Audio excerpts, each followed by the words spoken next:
Pendant plusieurs années, j'ai eu l'occasion de vivre au Capitole à tous les midis, de faire de ce resto, le El Teatro, l'endroit où j'invitais les amis, et j'allais rencontrer des gens qui étaient importants pour moi. Et j'ai eu l'occasion à plusieurs reprises de rencontrer mon prochain invité. C'est quelqu'un qui allait là quand même assez régulièrement. Et puis, une des dernières fois que je l'ai vu, il s'apprêtait à aller faire une espèce de retraite fermée où pendant 3 jours, il était à se poser des questions où on lui suggérait des questions. Et puis ça coûtait cher aller là.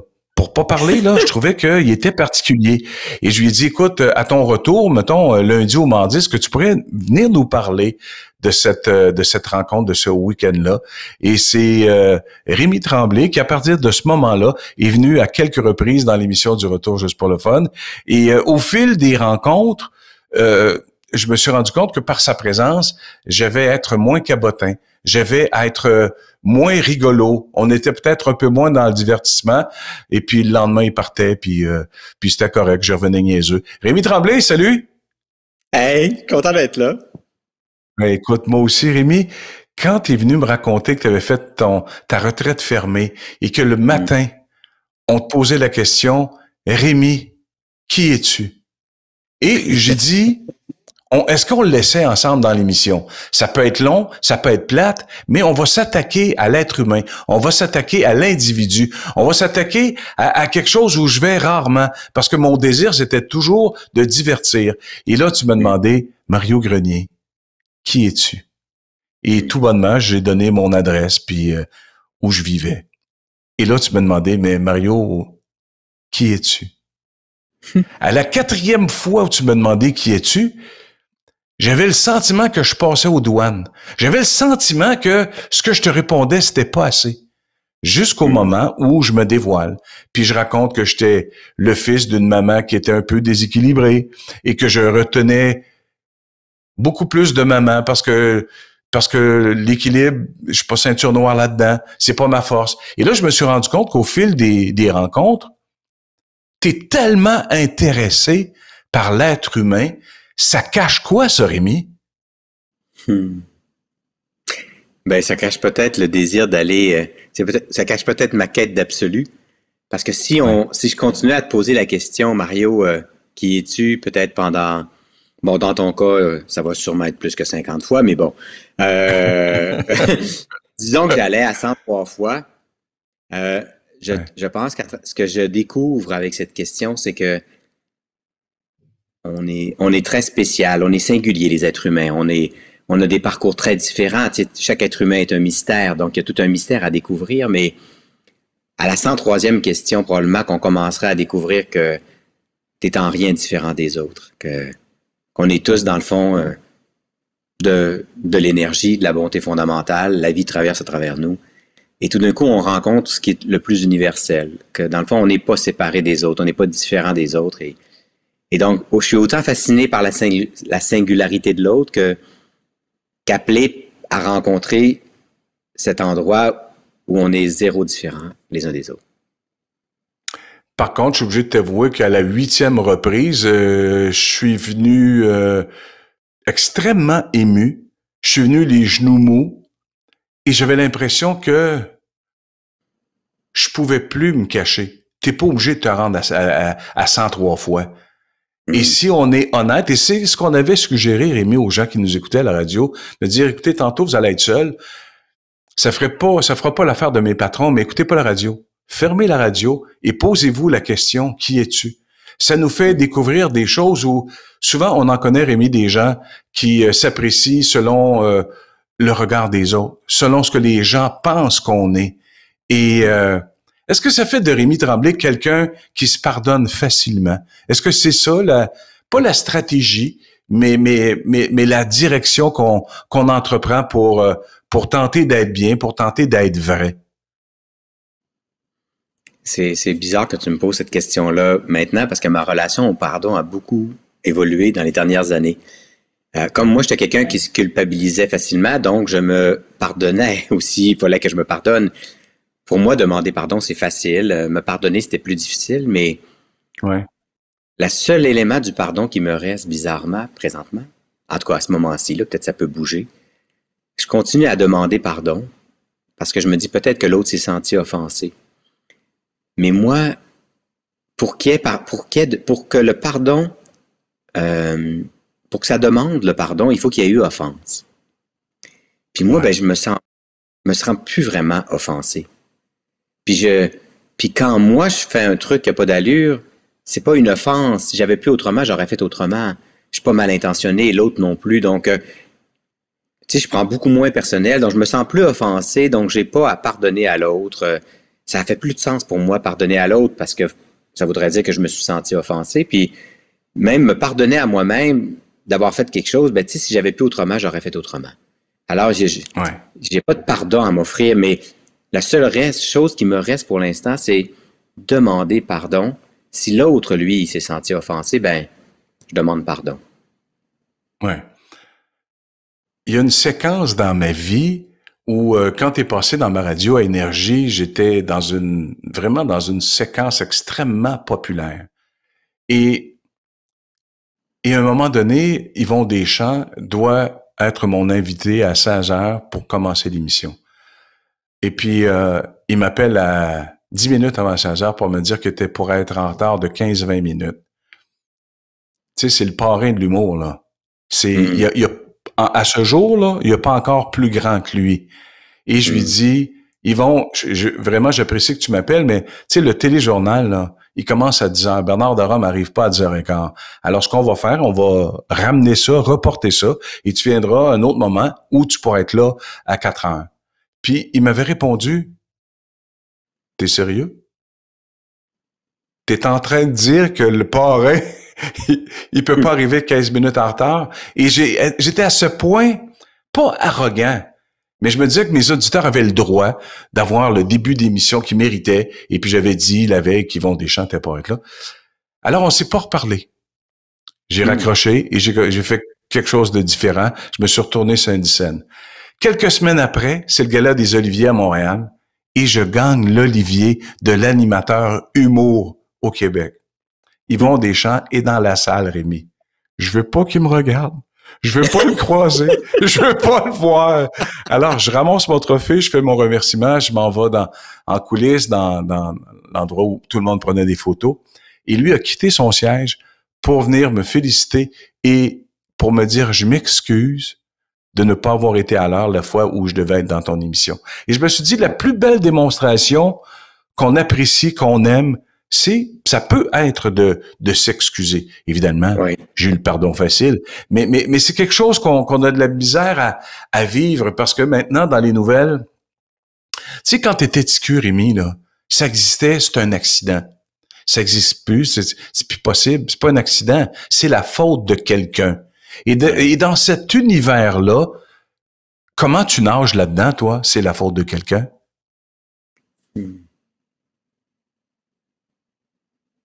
T'as du temps. On a 45 minutes. Ben, tu sais, je vais le ramener à moi. Quand je cherche un coupable, c'est que je veux pas me rencontrer. Mm-hmm.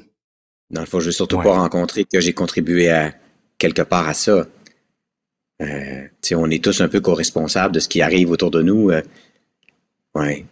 Mais c'est pratique. Tu sais, c'est pratique de chercher un coupable, puis des fois, peut-être que c'est presque utile à la santé mentale, parce que pendant ce temps-là, ben, on en veut à l'autre, puis c'est moins dur d'en vouloir à l'autre que de s'en vouloir à soi-même. Mais à un moment donné, quand on va mieux, là, après, là, quand on a passé la vague, puis l'émotion est moins forte, peut-être que là, c'est bien de se rencontrer. Mais c'est beaucoup plus difficile. Pour moi, rencontrer ma part de responsabilité, c'est pas mal plus difficile que d'en vouloir à l'autre. De t'entendre dire qu'on est tous foncièrement bons, t'as pas regardé beaucoup les nouvelles aux États-Unis dans les 4 dernières années, je pense. Mais moi, je pense que Donald Trump, comme les autres, on est tous fondamentalement bons, bien intentionnés. J'ai découvert en explorant les stades de développement de la conscience humaine, là, c'est les scientifiques qui nous ont expliqué comment ça marche, la conscience humaine, que on est tous bien intentionnés dans notre champ de conscience. Ça veut dire que si, par exemple, tu as un jeune qui tue quelqu'un, dans Basseville demain matin. Il est bien intentionné. Ce que je veux dire, c'est que s'il lui était apparu une solution meilleure pour sa survie, c'est pas un con, il l'aurait faite. C'est qu'il lui est apparu, malheureusement, il y a un champ de conscience étroit, et la seule action possible qui lui est parue, ou celle la plus utile possible, ça a été de tuer l'autre pour survivre. Parce que dans le fond, les êtres humains, là, jusqu'à ce qu'on soit assez évolué, on est vraiment dans une posture de survie. Et dans le fond, tout ce qu'on fait, c'est pour survivre ou pour permettre à la race humaine de survivre. Alors, et pour ça, Donald Trump, par exemple, pour que son ego survive, parce que c'est ça, hein, pour que son personnage survive, il est prêt à tout faire, pas parce qu'il est mal intentionné, parce qu'il est convaincu que c'est ça qu'il doit faire. Tu sais, moi, pendant des années, là, ma seule priorité, c'était de faire de la déco le numéro 1 au Québec puis au Canada. C'était l'entreprise que je dirigeais à l'époque. Alors, j'ai fait des dégâts autour de ça. J'ai fait des dégâts pour ça, mais j'étais pas une mauvaise personne. J'étais convaincu que c'est ça que j'avais à faire. C'était ta voix. Alors, je pense qu'on est tous bien intentionnés, puis je sais que c'est très dur à entendre. Il y a plein de monde qui disent « Ah, ben, je vais te présenter un tel, moi, je vais t'en présenter un tel, je vais te raconter une histoire. » Non, c'est sûr. Hey, mais écoute, Rémi, tu racontes ça sur le fait que tuer, c'était la seule avenue qu'ils voyaient possible pour sa survie. La majorité des gens, 95% des gens disent « Ah oui, OK, c'est comme ça. » Mais si c'était ton enfant qui vivait la situation, c'est ton enfant qui mourrait avec le comportement de quelqu'un qui a été agressif, est-ce que tu as le sentiment que tu aurais la même opinion? Est-ce que le pardon fait avancer? Parce que d'entendre des parents dans une cour avec les avocats, le juge, et de dire, écoute, avec tout ce qu'il a fait, il méritait plus que ça. Parce que c'est ça qu'on nous présente. C'est ça que l'actualité et les reportages télé nous donnent comme nourriture, Rémi. Ils nous donnent ça comme nourriture, mais ils nous rappellent pas, quelques semaines après ou quelques mois après, pour nous raconter que les familles, le fait que le tueur ou le violeur a eu une sentence très élevée, donc qu'il est satisfait, ne leur a apporté finalement aucune satisfaction. Ça, ils ne nous racontent pas ça après. Ils ne nous racontent pas que ceux qui ont demandé pour assister à pour voir, par exemple, le violeur de leur fille électrocuté, parce que ça existe encore, on peut assister dans certains États. Ils ne nous racontent pas que ces gens-là s'en sont moins bien sortis que ceux qui ont refusé d'aller assister. Alors, on nourrit un leurre qui n'existe pas, pas en tout. Puis quand tu me Et ça, c'est à cause de qui, ça? C'est à cause de qui? C'est à cause des nouvelles, c'est à cause de nos parents, c'est à cause des espèces de phrases déjà toutes installées qu'on a rentrées et on se dit, ben écoute, c'est comme ça parce que mon grand-père, mon arrière-grand-père, papa pensait comme ça. Autour de la table, c'est ce qu'il nous disait. Alors, on est obligé de désorganiser, on est obligé de faire des changements et ça reste compliqué, Rémi, de faire des changements, de modifier son éclairage. Ben, en parlant de modifier l'éclairage, je vais revenir sur le pardon. Je sais que ce que je vais dire là, c'est difficilement recevable. Mais je fais juste, donc je dis pas que c'est la vérité, je fais juste parler de de l'expérience que je vis maintenant par rapport à ça. Notre belle-fille est décédée d'une overdose. Et tout le monde en voulait à la personne qui lui avait fourni, bien sûr, la dope. La dope. C'était le fentanyl. Et quelqu'un me dit, mais Rémi, est-ce que tu vas un jour pouvoir pardonner?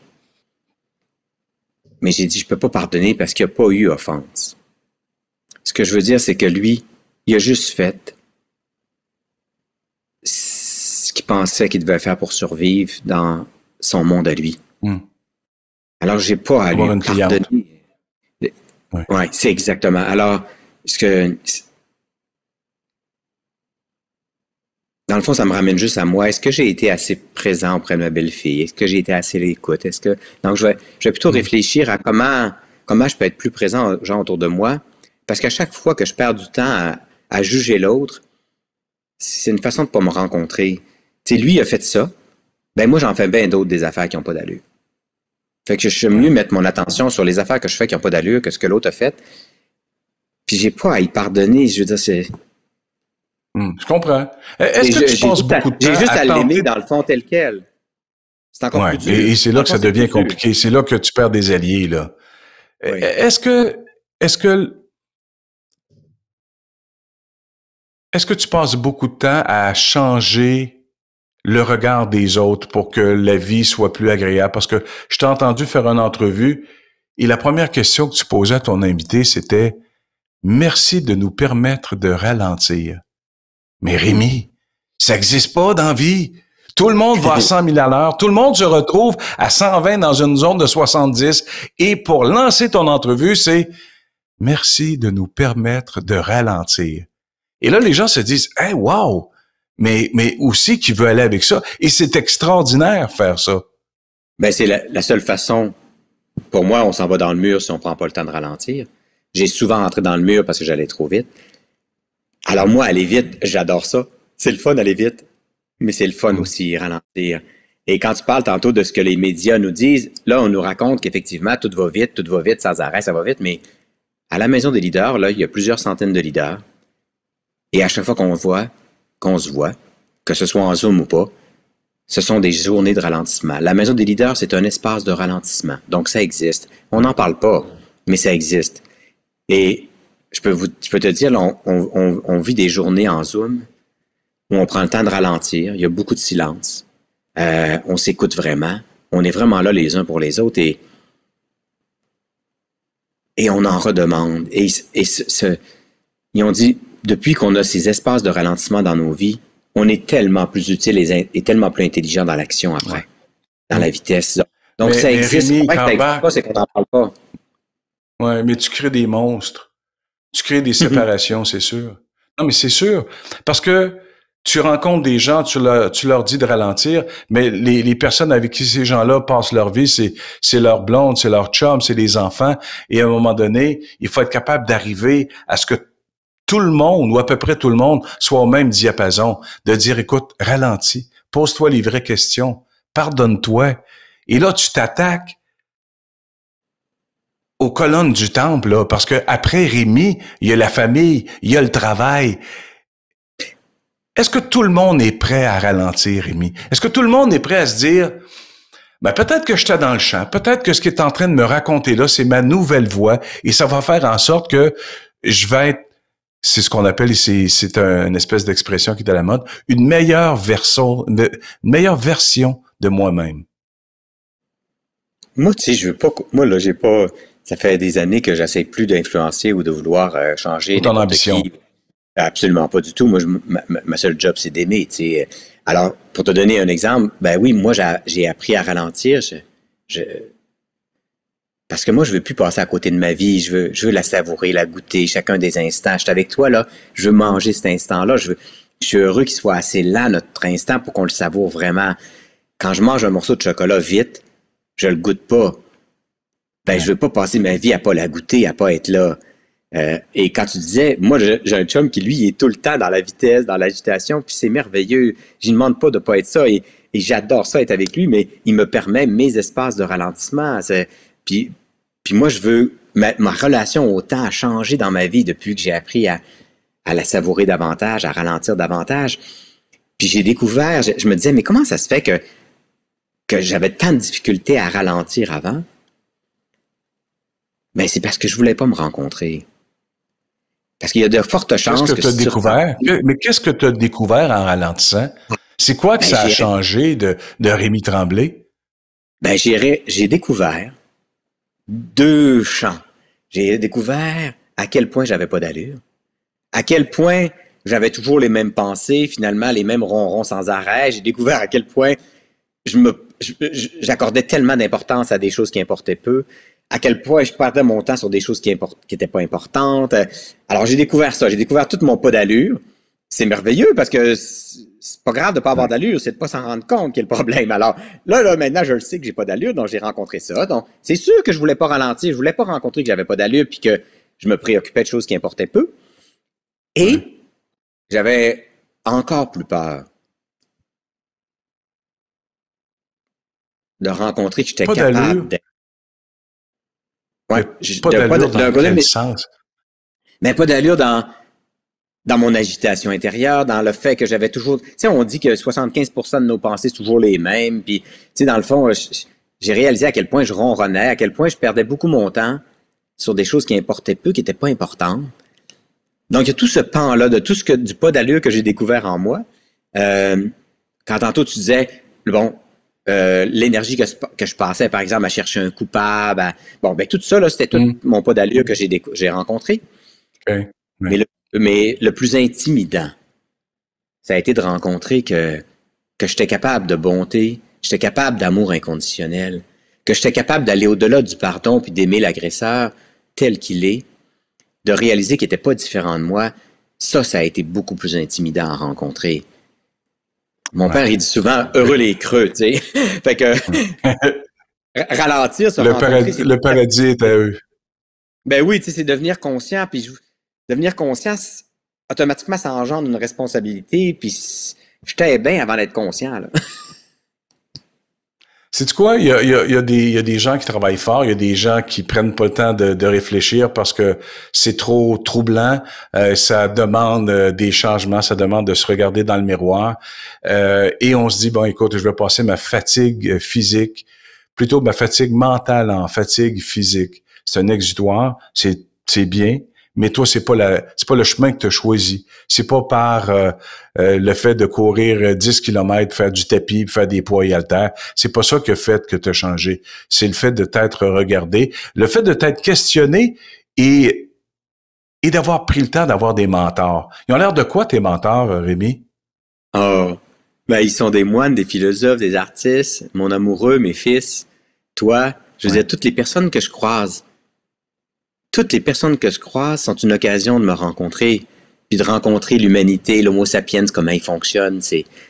Alors, chaque personne que je croise, mais bien sûr, j'en ai des traits particuliers. Entre autres, tantôt, quand on a parlé de ralentir, il m'est venu une idée de te partager. J'étais avec mon ami Christophe André, qui est un grand psychiatre en Europe. Tu sais, on parle beaucoup des trois amis, là, Mathieu Ricard, le moine bouddhiste, le philosophe Alexandre Jolien, et Christophe André, qui est psychiatre. Et donc, ces trois amis, c'est trois de mes amis, des mentors, les trois. Et un jour, je suis avec Christophe à Paris, on venait de faire une conférence, puis il me dit, Rémi, il dit, comment tu vas? Ah, ben j'ai dit, ça va. Puis là, elle dit, non. Comment tu vas? Ben, alors je repars, tu sais, puis il me dit, tu sais, Rémi, si t'es pas, écoute bien ça, un minimum à l'écoute de tes subtils états d'âme, au bout, tu vas être malade, tu vas faire des dégâts, tu vas t'égarer. Alors, si on n'est pas un minimum à l'écoute de ces subtils états d'âme, alors, pour être à l'écoute de ces subtils états d'âme, tu sais, par exemple, un matin, je fais juste... En même temps, je peux dire un matin, ouais, file un peu moins, tu sais, mais si je suis pas à l'écoute un minimum de ça, ben, je vais en prendre beaucoup trop aujourd'hui pour l'état dans lequel je suis. Et tranquillement, tu sais, aujourd'hui, on sait que bientôt, la première cause de décès au monde va être la santé psychologique, la santé mentale. Ouais. Ben, si on prend pas un minimum le temps de rencontrer comment je me sens, mes subtils états d'âme sont où, ben, je pourrais pas être adéquat, puis honorer ça, puis organiser ma vie en fonction de ce que je ressens à chaque jour. Puis, Rémi, tout ce que tu disais tantôt, là, aller au gym, puis tout ce que tu disais tantôt, là, ralentir, ça veut pas dire, moi, je fais tout ça aussi. Non, ralentir, ça veut dire ne pas perdre aucune occasion de me rencontrer grâce à la rencontre avec l'autre, grâce à ma rencontre avec la nature, mais ça m'empêche pas de faire tout le reste. C'est pas un ou l'autre. De penser, puis ça me tente pas de m'ostiner, là, mais de penser que tout le monde a un fond de bonnes personnes, c'est une chose. C'est quoi l'importance que tu accordes à l'intelligence? Parce que on a beau être dans le fond une bonne personne, mais l'intelligence a rapport avec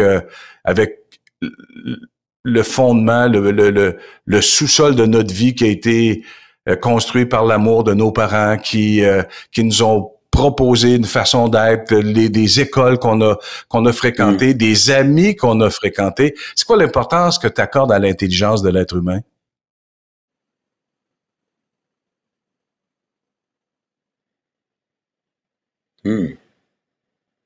Mais pour moi, tout ce qui est dans l'être humain est utile. Alors, tout est Ouais. utile. Tant son cœur que sa tête, que tout est utile au discernement, mais moi, je t'amènerais plutôt sur le volet de la conscience. La seule chose de laquelle je peux me pardonner, c'est d'avoir été si peu conscient. Si j'avais été Ouais. conscient des conséquences de ce que j'ai fait, ben j'aurais fait autrement. Donc la seule chose, je pense qu'on est tous bien intentionnés, on a tous la bonté en nous, mais on est si peu conscient. Donc le problème, c'est notre conscience, c'est pas notre capacité d'aimer. Si j'avais été... Fait que la seule chose, moi, à laquelle je me pardonne, c'est d'avoir été si peu conscient. Puis je suis pas un con, là, puis je suis pas un mauvais être humain. Si j'avais été plus conscient, j'aurais pas fait ça de même. Et donc, j'aimerais ça que les gens qui nous écoutent puissent se dire, alors, j'ai pas à me pardonner d'avoir fait ci à ma mère, puis ça à mon chum, puis ça à mon voisin. J'ai juste une seule chose à me pardonner. Mon Dieu, que j'ai manqué de conscience. Mais ce qui est difficile, c'est que si, à partir du moment où tu dis ça, tu dis maintenant que je suis plus conscient, je suis obligé de faire autrement. Je suis obligé d'être plus vigilant. Mais je vais encore manquer de conscience. Mais je vais essayer d'en manquer le moins possible. Donc, il faut donc pardonner les autres pour leur inconscience. Le jeune qui a vendu la drogue à ma belle-fille, s'il avait été conscient, imagines-tu qu'il n'aurait jamais fait ça de sa vie, voyons? C'est clair. Il doit être malheureux. Écoute, comme les donner pierres. une citation. Je donnais une citation, je suis persuadé que tu connais celui qui l'a créé, mais il y a quelqu'un qui disait l'important, c'est pas de faire de son mieux. L'important, c'est de faire ce qui est nécessaire.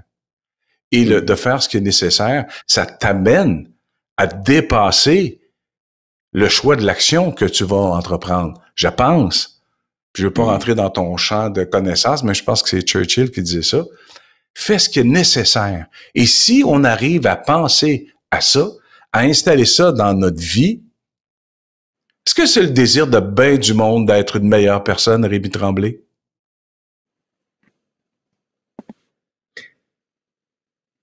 Ben, je pense Ou ça prend un recul? Mais ou ça peut prendre un recul aussi. Ben, tu sais, le slogan qui a attiré pendant 20 ans à la maison, je pense, c'est « meilleur humain, meilleur leader ». Alors, les leaders se sont dit un jour, ben, c'est peut-être en devenant un meilleur être humain que je vais devenir un meilleur leader, un meilleur parent, un meilleur... Donc, il y a tout un désir de devenir meilleur, mais même là, moi, j'essaie de dépasser ça. Dans le fond, on est déjà parfait tel quel. Et j'aime mieux qu'on travaille sur... et quand ils arrivent à la maison, les leaders, je dis à ma gang, notre seul travail, c'est de les aimer tels quels.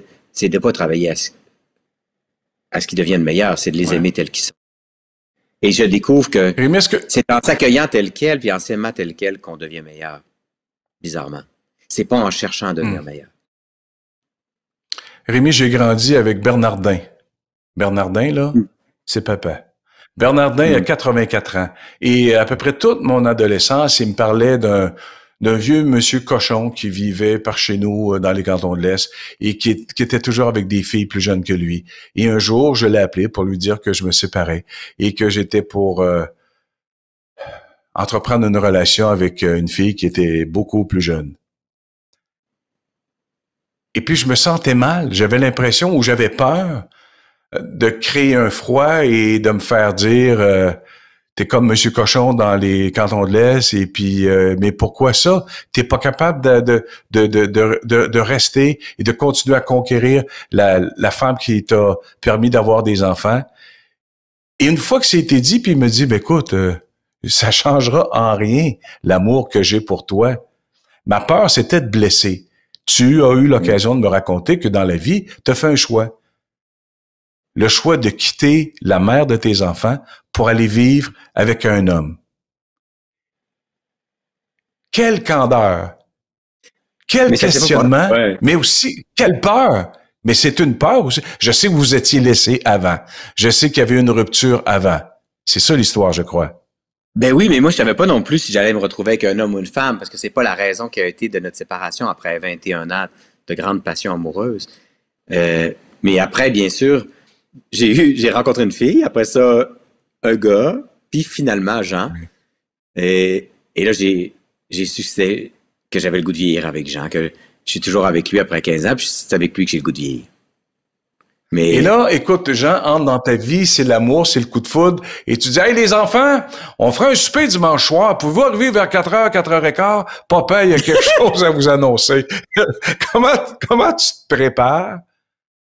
Est-ce que tu as eu un doute? Est-ce que tu t'es dit, je devrais choisir les bons mots pour, pas pour les rassurer, mais pour leur annoncer que papa, maintenant, il est plus avec une Jacinthe, il est avec un Robert.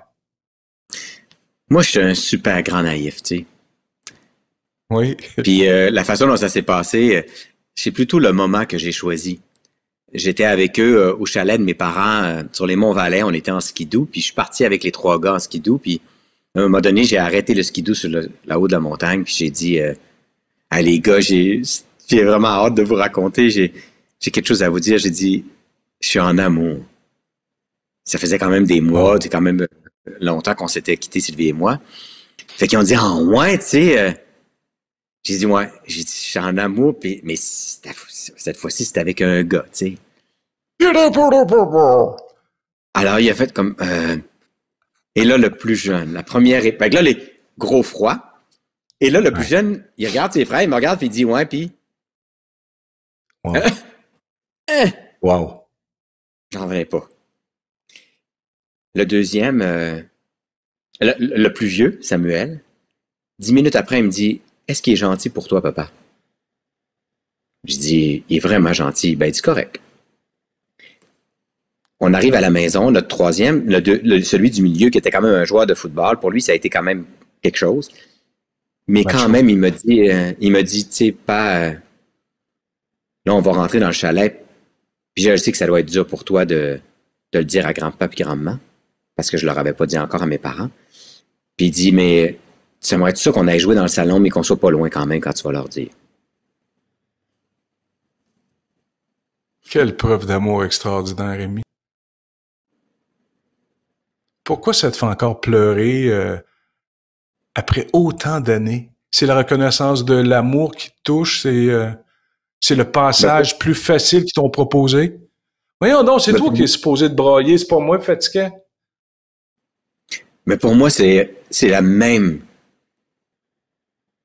expérience qu'avec Bernardin qui te dit, mon fils, je t'aime inconditionnellement. Ouais. Et moi, mes gars, ils m'ont dit, papa, on t'aime inconditionnellement. On n'a pas à être d'accord, pas d'accord.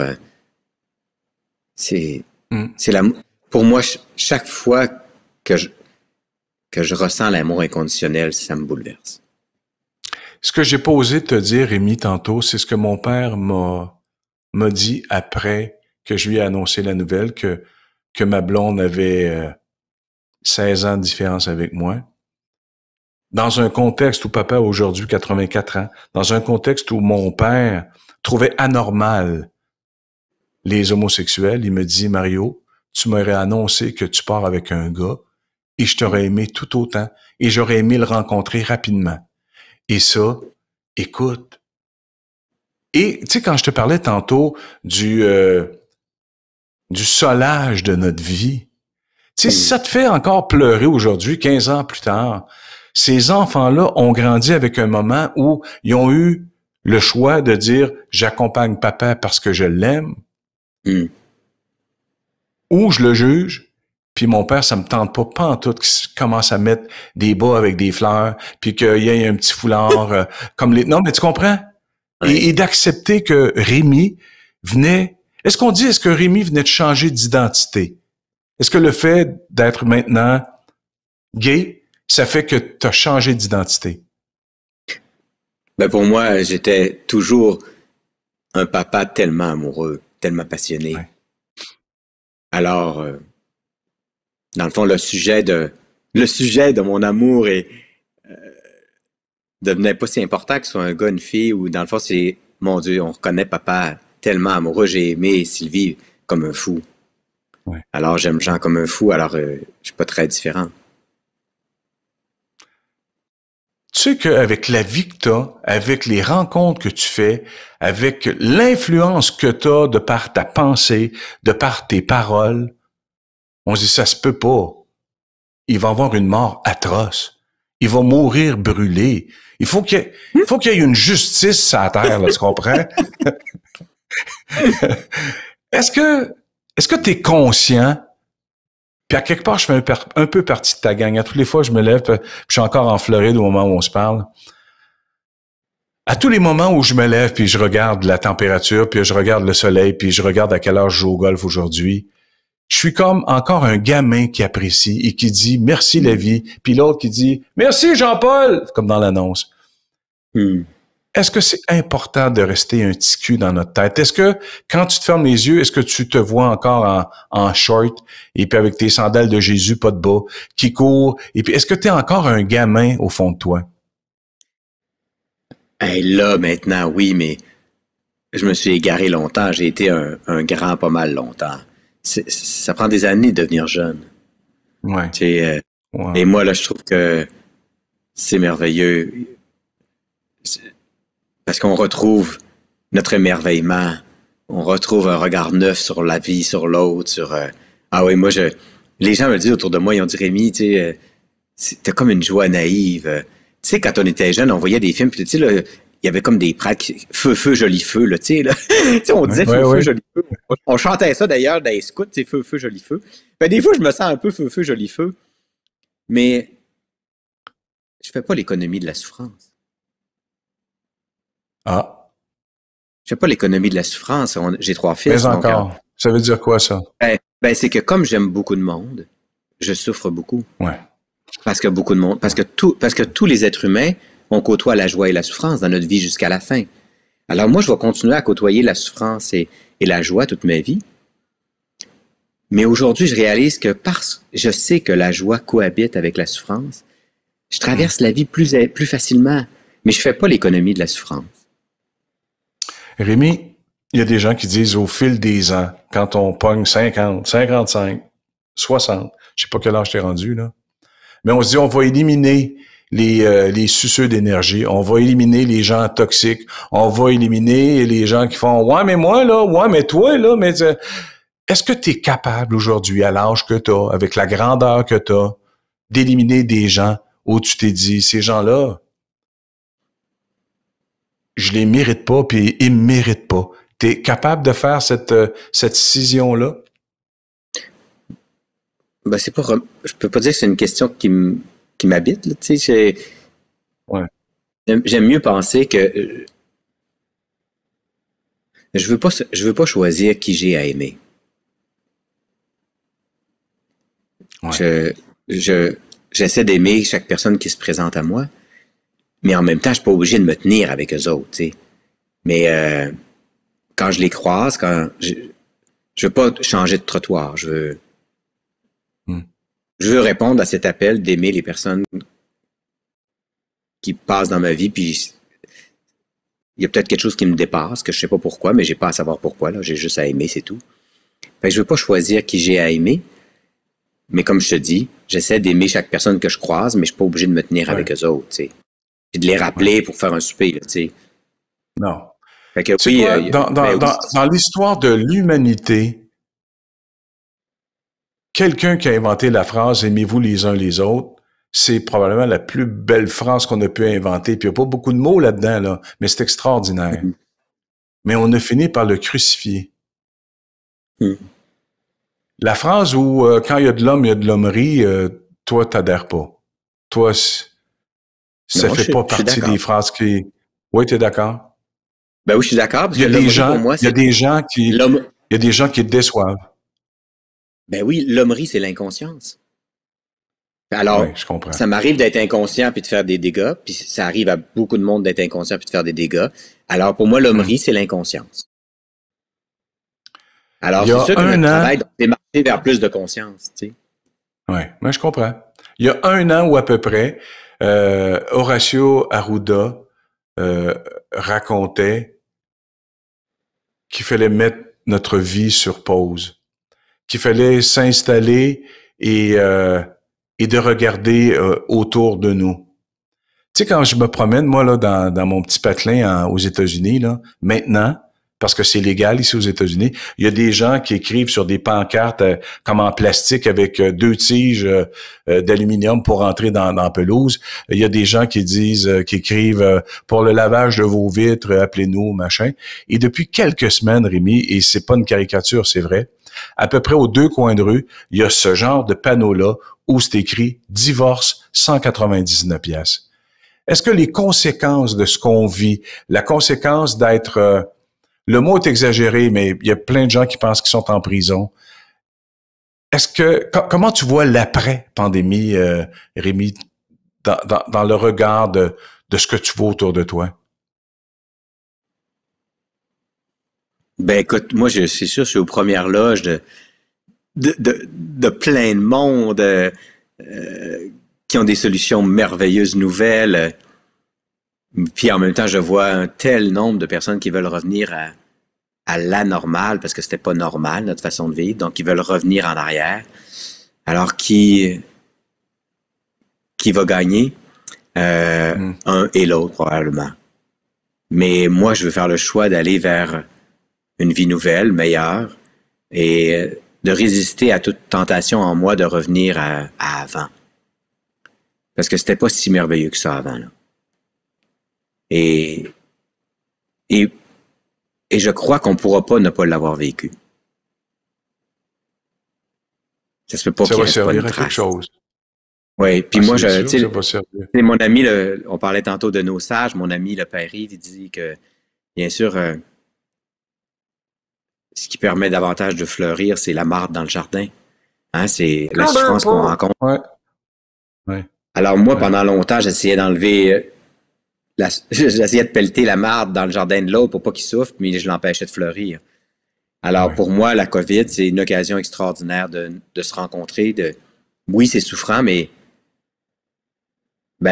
pour moi, la souffrance, c'est toujours une occasion d'évoluer, de me rencontrer, de grandir. Puis, comme société, planétairement, on a été confrontés, puis j'ai beaucoup d'espoir dans les solutions qui vont apparaître, qui apparaissent déjà. Dans les 18 derniers mois, j'ai eu l'occasion d'aller voir le film Le Joker sur l'histoire de Poffin dans ce qu'on a grandi comme émission pour enfants, Batman et Robin. Et dans ce film-là qui dure un peu plus de 2 heures, je suis sorti bouleversé en me disant que plein de gens qui autour de moi, je peux donner des noms, je peux changer de ville et te donner d'autres noms. Plein de gens qui manquent d'amour, plein de gens qui n'ont pas la bonne médication, plein de gens qui ont des problèmes de santé mentale. Et on a l'impression qu'on n'arrive pas à les aider. On a l'impression qu'au contraire, on essaie de les éviter. Qu'est-ce que la pandémie va avoir amené de mieux, de plus sain dans un contexte où maintenant les policiers, c'est plus des policiers, c'est des psychologues, c'est des gens qui aident à la santé. Je vois pas beaucoup de lumière. Toi qui es positif, la santé mentale, et on n'est pas à l'abri de ça, Rémi. On peut avoir une chute pour X raisons. On peut se retrouver dans un contexte où notre santé mentale est affectée. Est-ce que tu as peur de chuter? Je suis très préoccupé. Moi, je suis pas à l'abri.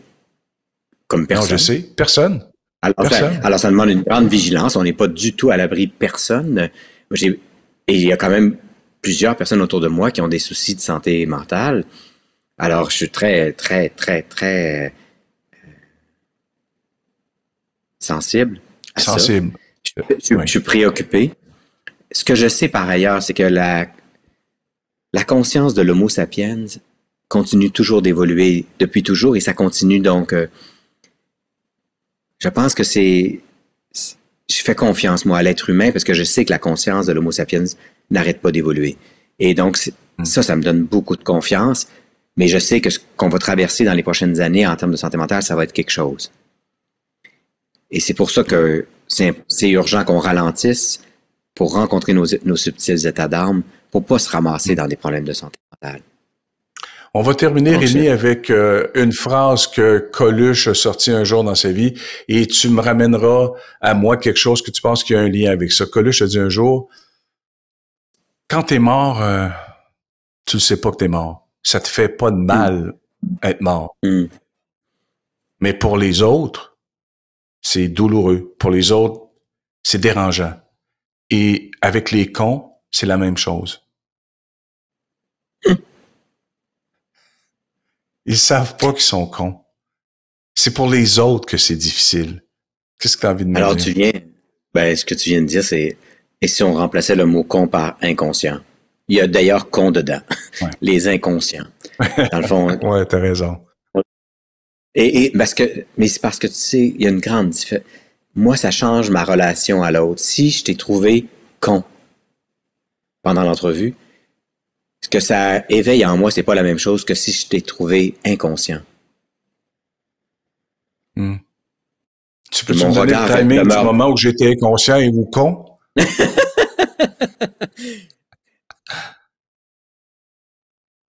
C'est important ce qu'on vient de dire. Parce que mon regard va demeurer davantage aimant si je me dis, ah, moi, il a juste été inconscient. Ça n'a pas été une espèce de con. Est-ce qu'on Et ma relation avec toi va changer. Est-ce que tu es en train de me dire que dans l'analyse que tu fais des rencontres que tu as avec certaines personnes, tu as inévitablement un moment où tu es dans le jugement? Est-ce que c'est ça que j'entends? Sans arrêt.